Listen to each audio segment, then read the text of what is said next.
Hey boardies, welcome to AmassGames. My name is Simon. Today we're looking at the game Amalfi Renaissance. Weighs 2,224 grams. If you're watching this over on Boardgamearena, please let me know your comments are best on YouTube, as this does get shared. Of course, please do like, share, subscribe, and hit the notification bell. So we are trading in the Mediterranean. We are representing merchant families, and we're looking to get the most points compared to our competitors in this 2 to 4 player game, which takes about 90 minutes to play, maybe 120, down to about 60 minutes playing as a 2 once you've played at a time or 2.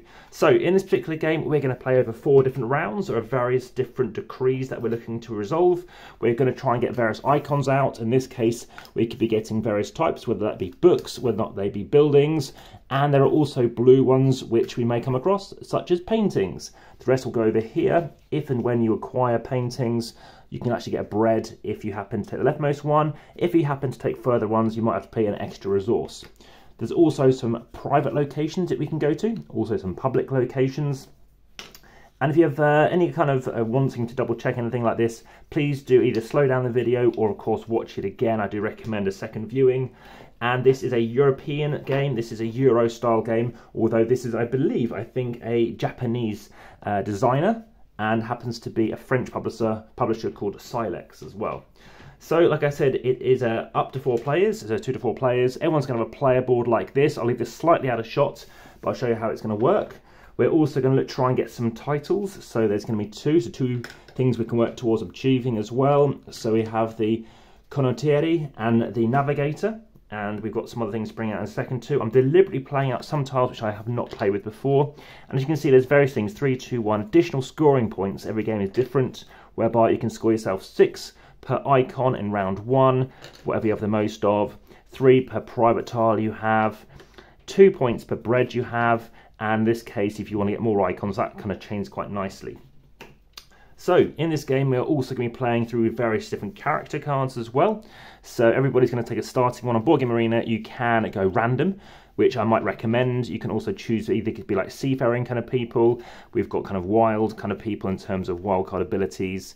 You have got various kind of people, such as these people here, which basically represent people who are basic explorers. So we have Christopher Columbus, which is very interesting flavor text about the fact that Christopher Columbus did not know he had discovered America, because I think it was Queen Isabel had sent him to go to Asia and he hadn't realised.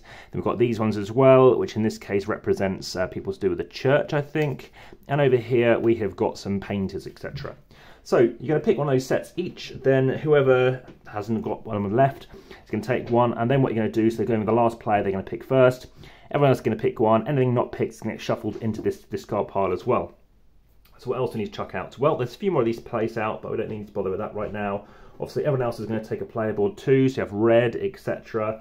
All the various colours, yellow and a kind of a teal colour, and you have an expensive one of these as well, so an Admiral. So it's worth double points, 24 points, 12 and 6 if you're the first to choose this, which is to get out 10 boats and 6 lighthouses. So this is Amalfi Renaissance, not just Amalfi. Renaissance adds in these lighthouses, which I'll talk to you about. So once you have got your set of 6 cards, you're then going to shuffle everything else up, as I said, and then you're going to place out the following down here. So you're going to obviously do this the other side up, but let's just say we've got this side up as well. Obviously the discard pile is going to go here, so as and when you lose cards, you can always potentially get them from there too. So what can you do on your turn? It's a worker placement game, and what you're looking to achieve, like I said, is the most victory points. Everyone's going to take the scoring marker and place it on 0, and everybody's going to take a 100 marker as well, as and when you get 100. I've never seen anyone get anywhere near to 200. And these 3 cubes are placed off to the side as and when you choose to complete these. Scoring these will be at the end of the game, and these points will be scored as you go. These points will be scored as well as you go as well. That is a symbol representing scores. Okay, so you've currently got yourself 4 workers. What can you do? Well, depending on who starts, you're going to have a certain amount of bread. So in this particular game, let's say I'm starting and I'm going to have 3 bread, and everybody else is going to have 1 more. Now on Boardgamearena, it's quite hard to see the bread, just to let you know. So let's say I go here. I can get myself 4 bread, in which case I'm going to bump this forward 4 spaces. However, I'm currently going to be exhausting the amount of bread I can use because of the amount of lighthouses I have, because right now I have got all my lighthouses on my board, which only limits me at 3, but if I get my lighthouse up, I can get an extra one. So let's just say I go, here's my first action, I take off a lighthouse and I place it wherever I want. Let's just say I stick it here. And then what happens is I can remove one card. So I remove one card, that's it. Everything slides along, so things get cheaper, and then this one comes out too. Now it's my opponent's turn. They go wherever they want to go, so it's back to my turn. Now this time I can go here. So in this case, I can get myself 4 bread. 1, 2, 3, 4. And now I can lose myself one of these character cards. So I lose this, everything slides along, and I get this. Now remember, I do have my 6 cards in my hand. An invite action is to take these cards. I've been doing navigate actions, which let me build out to go to various locations, in this case public locations. I can choose to invite, which is basically taking one of these guys. So to invite, what I can do is go to one of these spaces here. They give me a card. In that case, this comes into my hand. If it's the left, if it's the rightmost one, I get bread. Otherwise, you have to pay extra bread as well. Some of these are one-off bonuses. So in this case, I can move 3 ships to the gem location. So that is over here. Other ones, for example, are these ones, which are continuous, ongoing ones. Whenever you acquire an icon, you get yourself a point. We've also got a once per round card, such as this, which is you can swap one of your characters from your game zone with one other from the council. This is the council. And lastly, you have some end game scoring points as well. For example, this one here. Score 4 points for each boat you've constructed. Maximum points, 24 points. So let me show you something else you can do. You could construct. How do you construct? Well, constructing is getting out more boats. More boats give you more actions, but it's going to cost you more. So in this case, I might want to go here. And what this lets me do is put my boats up here. Now I moved 2. Now imagine I actually had more than one, so imagine I didn't do this. Then 2 go up here, and now my future turn I can construct. How do I do that? I move these down. That spends 6 logs, or 6 timber, to construct a boat, because boats are made from wood back then. It's going to cost me 5 in round 1, so I've got 1 spare. I'd get myself an extra bread, so therefore it would bump up here if I was able to. In this case, obviously, I wouldn't have had that space available. So that is constructing. Now at the end of the round, you need to pay your granary. You need to pay how much bread you're using up. This is your granary. So in this case, end of the round, I need to pay 3 bread. If I haven't got 3 bread, I'll lose 3 points for each bread I cannot provide. Now do remember, you can always discard one of your cards from your hand to lose 1 bread. You can lose multiple cards to lose multiple breads to be able to feed. So we've covered off most of the actions. There's just one more I want to talk to you about, which is this one down here, which is if you want to acquire one of these, again, you need to pay the cost.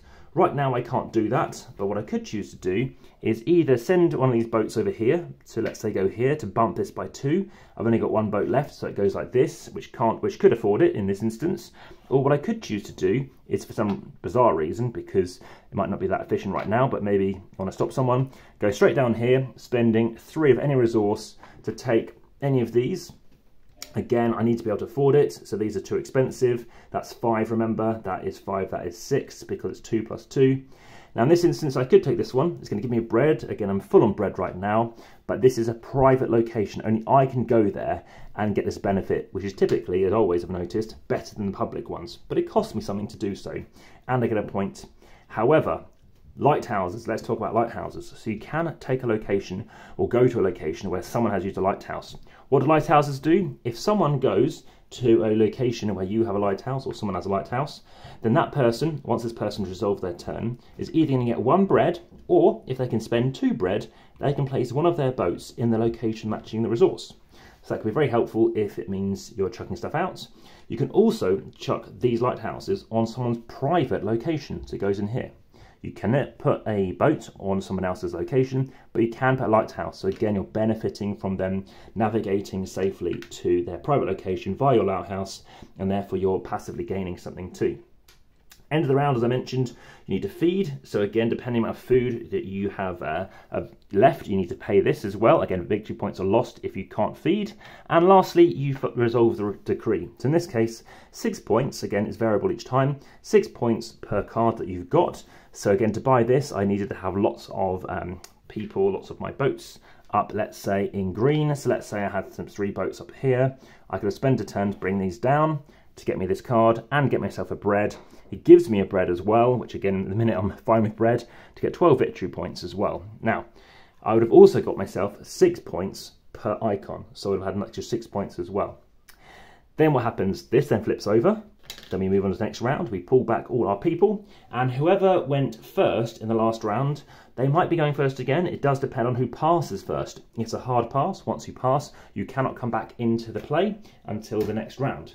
So at that point, whoever passes first is going to take the Windrose marker to go first, and then you start off again in the second round, again looking to resolve this one possibly, maybe looking to complete these contracts or give up on them. There's only 3 spaces, remember, and ultimately see if you can be the victor by, again, points from here which have been accumulated throughout the game, points from icons, points from private objectives, and any end game victory points as well. So for example, 3 points for private contract or private destination. That's it. That is the game. What do I think of it? Great game, 8 out of 10, highly enjoyable. What you can do is actually place out whichever faction you take down here as well as a little disc to place on your recessed boards.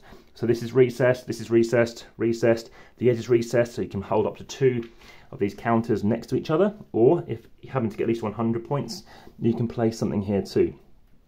So if you happen to want to feed, you can also send a boat from here to here to get food too. If you happen to overspend, spending 6 and you only spend 5, then you'll also get yourself a bread. Bread is more tough than I happen to show you. And also if you wanted to go somewhere, then again, you can only go there one location unless you do something else. Lots of variety with these cards, and of course the way they can come out. More with these cards as well. Lots of options going on here too. Lovely art on the cards. Well, the art is interesting. Some people seem to like it. It's I think a toned down art, but I like the information at the bottom, the fact that it's real people, and you've got their kind of dates of birth and death, etc., and obviously who they are. It's very interesting. But that's it. I found this a very compelling game. It's going in my AmassGames playlist. They had a setup, play and review playlist, and the boardgamearena playlist. It's an excellent adaptation on there too. Highly recommend it. And yeah, this is one that I do recommend you check out. As I said, check through to Instagram as well, where occasionally you'll see some pictures, and pictures over there now. Also over on Facebook as well, join the discussion. Also going to be on the podcast, as well as head through to Patreon and Linktree. But for now, that's been Amalfi Renaissance. Back to the table.